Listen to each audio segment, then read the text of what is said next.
우리 교회의 홈페이지에 설교가 다 올라오지 않습니까? 그래서 저의 그 설교를 처제가 이제 보았습니다. 그러면서 이야기하기를 무엇이냐면은 왜 그렇게 얼어 있느냐라고 이렇게 이야기를 하더라고요. 그 장로님이 힘들게 하느냐? 아니면 권사님이 그렇게 힘들게 하느냐? 생각해 보면서 요람을 막 돌려봤습니다. 필름으로. 힘들게 하는 사람이 없다고. 다들 좋으시다고 그렇게 이야기를 했습니다. 그런데 저도 이 생각을 해봐도 이쪽으로 보게 되면은 조금 얼어 있습니다. 그래가지고 웬만하면 이쪽으로 그 기준으로 왼쪽은 그렇게 얼어 있지는 않을 거야. 그렇게 이야기를 했습니다. 이렇게 어, 양방향으로 그렇게 잘 말씀을 전하도록 하겠습니다. 우리가 이 베드로서는 그리스도인들이 굉장히 핍박을 받을 때에 편지를 쓰게 되었죠. 베드로전서 1장 1절에서 나타나게 되는데 어디에 편지를 쓰게 되냐면은 갈라디아, 갑바도기아, 아시아, 비두니아 지역에 지역의 교회에 편지를 쓰게 됩니다. 사도 바울이 이 지역에 교회를 많이 세웠습니다. 그곳에 이제 편지를 쓰게 되는데 베드로가 사역을 할 때 성도들은 너무나도 힘든 그런 상황이었죠. 악랄하다고 하는 네로 황제가 다스릴 때입니다. 그는 이 그리스도인들을 잡아 죽이고 또 이 사자들의 먹잇감으로 만들어 버리고 또 이 네로 황제는 너무나도 악랄해서 자신의 그 형제와 또 어머니를 독극물로 살인하는 너무나도 이 악랄한 황제였습니다. 살인자였습니다. 그러한 이 핍박과 환란에 신앙을 지켜야 한다. 이것은 너무나도 힘들었죠. 쉽지 않았습니다. 그 힘든 상황의 성도들, 이 성도들이 원하는 것이 무엇이겠습니까? 그것은 바로 예수 그리스도의 재림이었습니다. 만약에 우리가 지금 이 상황에 로마 황제가 우리를 다스리고 예수를 믿는다면 사자의 그 먹잇감으로 만들고 그렇게 한다면은 우리 어떻겠습니까? 굉장히 힘든 상황일 겁니다. 그러면 우리가 원하는 것이 무엇입니까? 예수님께서 이 땅에 빨리 재림하시는 것을 갈망할 것입니다. 당시 그리스도인들도 마찬가지였습니다. 그렇게 예수 그리스도께서 이 땅에 재림하는 것을 굉장히 고대했던 것이죠. 예수님의 재림을 오늘날에도 모두가 기다리며 그렇게 소망하고 있습니다. 혹시 이런 기도를 하시지 않습니까? 하나님, 그래도 우리 아들이나 딸이 결혼하는 것은 보아야 되지 않겠습니까? 정학원 장로님은 결혼하셨으니까 좋으시겠고. 그래도 이 손자는 좀 봐야 되지 않겠습니까? 그러면 우리가 이렇게 기도를 하게 된다면 우리가 찬양을 하지 않습니까? 주님 다시 오실 때까지. 그거는 아무런 의미가 없습니다. 우리가 이 아들이 딸이 결혼을 해야 하고 또 손자를 봐야 한다. 여기까지 기다려 주십시오. 이거는 아무런 의미가 없는 것이죠. 핍박받는 이 성도들에게 소망은 오직 예수 그리스도께서 재림하시는 것 단 한 가지 뿐이었습니다. 예전에도 이 우리나라의 재림에 대해서 굉장히 갈망했던 이단이 있습니다. 저희 이 준비를 좀 하면서 말씀을 드리려고 했는데 금요일 우리 담임 목사님께서 말씀을 하셨습니다. 다가올 미래를 준비하는 선교회. 그 선교회가 바로 이 다미 선교였죠. 이 다미 선교회는 1992년도 10월 28일 예수님께서 재림한다라고 그렇게 이야기를 했고 당시 뉴스에 굉장히 많이 나왔습니다. 모르는 사람이 없을 정도로 굉장히 이렇게 뉴스거리가 되었죠. 성도들은 그 집과 학교 모든 것을 팔아서 포기를 했습니다. 집을 팔아 헌금을 교회에 하게 되고 이제 모여서 전부 다 모여가지고 기도하는 모습까지도 그 뉴스에 나오게 되었습니다. 당시 제가 이 고등학교 다닐 때에 한 친구가 학교에 나오지 않았습니다. 조용히 성실하게 그렇게 잘 다니던 친구가 약 한 달 동안 학교를 나오지 않습니다. 집에 연락해도 연락도 안 되고 그러니까 어떻습니까? 선생님과 학생들이 굉장히 걱정을 했습니다. 알고 보니 그 친구도 10월 28일을 기다렸던 친구였습니다. 기다렸죠. 성경에서 말하는 거짓 교사입니다. 당시에도 이 거짓 교사의 극성스러운 그러한 모습이 많았습니다. 성도들은 이 네로 황제에 의해서 박해를 받고 있는 가운데 거짓 교사들은 재림이 없다고 합니다. 그들은 재림이 없다고 합니다. 어떤 이들은 재림이 아직 멀었다, 더디다 그렇게 이야기를 하게 되죠. 예수님의 재림의 소망 가운데 있는 이단들은 재림이 없다고 하니까 당시 그리스도인들이 얼마나 실망스럽겠습니까? 이 당시 거짓 교사들은 방종과 또 자신들의 그 탐욕, 살인 사욕으로 빠져 있었기 때문에 하나님의 그 재림에 대해서는 부정했습니다. 재림이 없다는 거죠. 그래야 그들의 행하는 방종, 탐욕 그것이 정당화될 수 있기 때문이었습니다. 그런 상황 가운데 베드로는 성도들이 그 그리스도인들이 신앙을 저버릴까 봐 예수님께서는 분명히 재림하실 것을 이제 베드로서를 통해서 편지를 쓰게 되었죠. 그리고 이 거짓 교사들의 말에 흔들리지 말라고 그렇게 요구를 하게 됩니다. 재림에 굉장히 갈망했던 교회가 또 있었습니다. 어디냐면은 이 데살로니가 교회입니다. 사도 바울이 2차 선교 여행을 하면서 세웠던 교회가 바로 이 데살로니가 교회인데 바울과 신라가 그곳에서 3주 동안 복음을 전하면서 이제 그곳에서 많은 성도들이 예수를 믿게 되는 놀라운 일이 일어나게 되죠. 한 달도 되지 않는 그 3주 만에 교회를 세우고 또 많은 성도들이 예수를 믿게 한다는 것은 쉽지가 않겠죠. 짧은 기간에 많은 성도들이 예수를 믿었다는 것 정말 놀라운 일입니다. 그리고 이 바울이 다시 고린도로 갔을 때에 데살로니가 성도들이 예수님의 재림에 대해서 간절히 원한다는 것을 이제 신라를 통해서 듣게 되었습니다. 바울이 그 소식을 들으니까 어떻습니까? 굉장히 반가운 소식입니다. 당신은 네로 황제가 다스릴 때가 아니었습니다.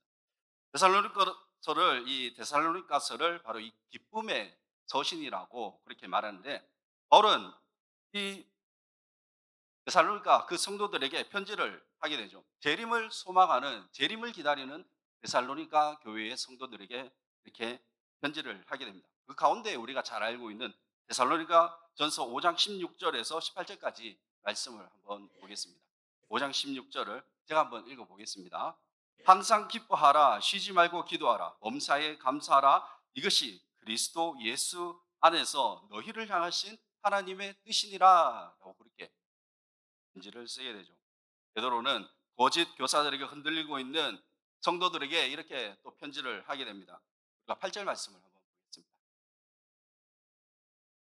같이 읽습니다. 시작. 사랑하는 자들아 주께는 하루가 천년 같고 천년이 하루 같다는 이 한 가지를 잊지 말라. 자, 그러면서 이 주께는 하루가 천년 같고 또 천년이 하루 같다라고 그렇게 말합니다. 천년이라는 날 이 세월 생각을 해보셨습니까? 혹시 천년까지 살고 싶으신 분이 계신가요? 사실 뭐 천년까지라는 것은 우리가 상상할 수도 없을 정도의 그러한 시간 개념입니다. 그들의 이 말은 하나님의 이 시간 개념과 우리 인간의 그 시간 개념과는 전혀 다름을 말해주고 있죠. 우리가 이 생각하는 천년의 시간, 영원한 그 영원함과 비교를 하면은 주님께서는 그 천년은 하루밖에 되지 않음을 말씀하고 있습니다. 주님께서 이 하루의 시간에도 우리의 천년의 시간 동안 할 수 있는 그 모든 일들을 하나님께서는 하루가 천년 같다라고 그렇게 말씀을 하는 겁니다. 하나님은 이 시간의 제한이 되어 있으신 분이 아니십니다. 예수님은 분명히 이 땅에 오실 것을 약속하셨습니다. 재림하실 것을 약속하셨습니다. 그래서 하나님께서는 인간의 이 시간 개념을 초월하시는 분이시기 때문에 우리의 시간 개념을 가지고 그리스도의 재림에 예수님의 그 재림에 지체된다고 말할 수가 없는 것이죠. 예수님께서 십자가에 죽으시고 지금 얼마 동안의 그 시간이 지났습니까? 2025년입니다. 2000년이라는 세월이 지났습니다. 그런데 아직 재림하지 않으셨습니다. 우리에게 2000년이지만 하나님께 얼마의 기간일까요? 1000년이 하루 같다 그러니까 이틀일까요? 이틀이 맞다 그러면 좋겠습니다. 이 2000년의 하나님의 시간 개념은 바로 영원합니다. 어떤 신학자는 이렇게 말합니다. 사람은 시간에 통제되고 측정되지만 하나님께서는 과거와 미래가 없고 모든 일들이 현재이며 시간의 길고 짧음도 없다. 이게 무슨 말씀입니까? 한마디로 하나님은 인간처럼 시간 안에 갇혀 있으신 분이 아니라는 것이죠. 그래서 하루가 천년같이 천년이 하루같이 여긴다라고 그렇게 말하고 있습니다. 이 예수님과 3년이라는 세월 동안 함께했던 베드로, 그 누구보다 예수님에 대해서 잘 알고 있습니다. 예수님께서 이 땅에 다시 오실 것임을 약속하셨다는 것을 잘 알고 있습니다. 주님께서 다시 오실 것을 말씀하셨기 때문에 어떤 환란이 또 어려움이 있다 할지라도 끝까지 기다려야 함을 성도들에게 편지를 쓰게 된 것이죠. 핍박을 받는 가운데 있던 성도들, 왜 예수님께서는 이렇게 오시지 않으시냐? 왜 이렇게 더디시냐라고 이야기를 하게 됩니다. 다시 오신다고 그렇게 약속을 하셨는데 왜 오지 않으시냐는 거죠. 얼마나 그렇게 핍박을 받았기 때문에 핍박을 받았으면 또 그렇게까지 했겠습니까? 우리가 이 구절 말씀을 보게 되면 이렇게 말씀합니다. 구절 말씀을 한번 읽습니다. 시작. 주의 약속은 어떤 이들이 더디다고 오직 주께서는 너희를 대하여 오래 참으사 아무도 멸망하지 아니하고 다 회개하기에 이르기를 원하시느니라. 이 말씀은 핍박도 핍박이지만 재림이 없다는, 또 더디다는 거짓 교사들에 의해서 흔들리고 있는 성도들에게 향해서 말하고 있습니다. 더딘 것이 아니라 어떻게 하기 위해서입니까? 바로 너희를 대하여 아무도 멸망하지 않고, 너희를 대하여 아무도 멸망하지 않고 회개하기를 기다리신다고 그렇게 말하고 있습니다. 복음의 대상은 한정되어 있지 않습니다. 좁지 않습니다. 모든 사람들에게 열려져 있습니다. 앞집, 뒷집, 옆집, 복음의 대상이 됩니다. 그래서 우리는 모든 사람들에게 복음을 전할 수 있어야 할 것입니다. 그리고 이 10절 말씀에서는 이렇게 말씀합니다. 시작. 그러나 주의 날에 도둑같이 오리니 그 날에는 하늘이 큰 소리로 떠나가고 물질이 뜨거운 불에 풀어지고 땅과 그 중에 있는 모든 일이 드러나리로다. 여기서 이 주의 날이라고 말씀하는 것, 주의 날, 바로 예수님께서 재림하시는 그날입니다. 재림의 날 언제입니까? 언제 온다고 하십니까? 도둑같이 오신다 말씀을 하셨습니다. 도둑같이 오시겠다라는 이 표현, 베드로가 스스로 그냥 하는 말이 아닙니다. 예수님께서도 그렇게 말씀을 하셨고, 또 바울 서신서에서도 바울도 그렇게 말을 했습니다. 결국 깨어있는 자가 예수님의 그 재림을 맞이할 수 있다는 것이죠. 다시 한번 우리 데살로니가 전서 5장 1절과 2절 말씀을 보겠습니다. 데살로니가 전서 5장 1절과 2절입니다. 같이 읽습니다. 시작. 형제들아, 때와 시기에 관하여는 너희에게 쓸 것이 없음은 주의 날이 밤에 도둑같이 이를 줄을 너희 자신이 자세히 알기 때문이라. 우리가 이 10절에서 도둑같이 예수님께서 오시는 날을, 그날로 표현하면서 주님의 재림의 날에는 어떤 일들이 일어나는지에 대해서 말씀하고 있습니다. 가장 먼저 그날에 하늘의 큰 소리가 그렇게 나면서 떠나가게 되고, 또 현재 하늘과 땅이 불타 없어질 것을 말씀합니다. 하늘은 큰 소리로 떠나가고 물질은 뜨거운 불에 풀어진다고 그렇게 말씀합니다. 그렇다면 여기 물질이 무엇입니까? 여기서 나타나는 이 물질, 말씀하고 있는 물질은 바로 흙, 모든 단풀이죠. 이것은 물질입니다. 이러한 물질이 불에 풀어진다는 것은 이 땅의 모든 것들이 다 파괴되어 버린다는 것입니다. 만물이 불에 의해서 파괴된다. 이것은 세상의 모든 것이 사라져 버린다는 그 말씀입니다. 이것이 무엇입니까? 바로 종말이죠.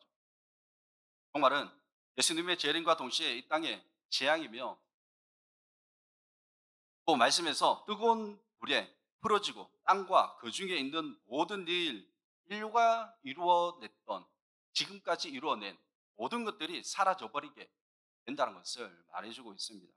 그러면서 이 10절 끝에는 드러나리로다라고 그렇게 말하고 있는데, 이것을 이 헬라에서 해석을 하게 되면 드러나리로다. 이것은 불타버린다라는 그러한 뜻으로 나타납니다. 이 말씀이 우리가 이 12절 말씀에서 다시 반복을 하고 있습니다. 12절 말씀을 한번 보겠습니다. 자,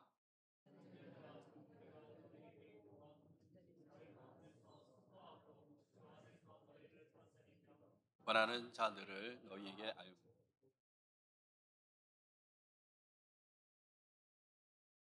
우리가 이 10절과 12절 말씀처럼 장차 불타 없어질 그 세상에 살고 있으니, 우리가 이 땅에 살고 있는 우리는 결코 이 세상에 미련을 두지 말라는 것입니다.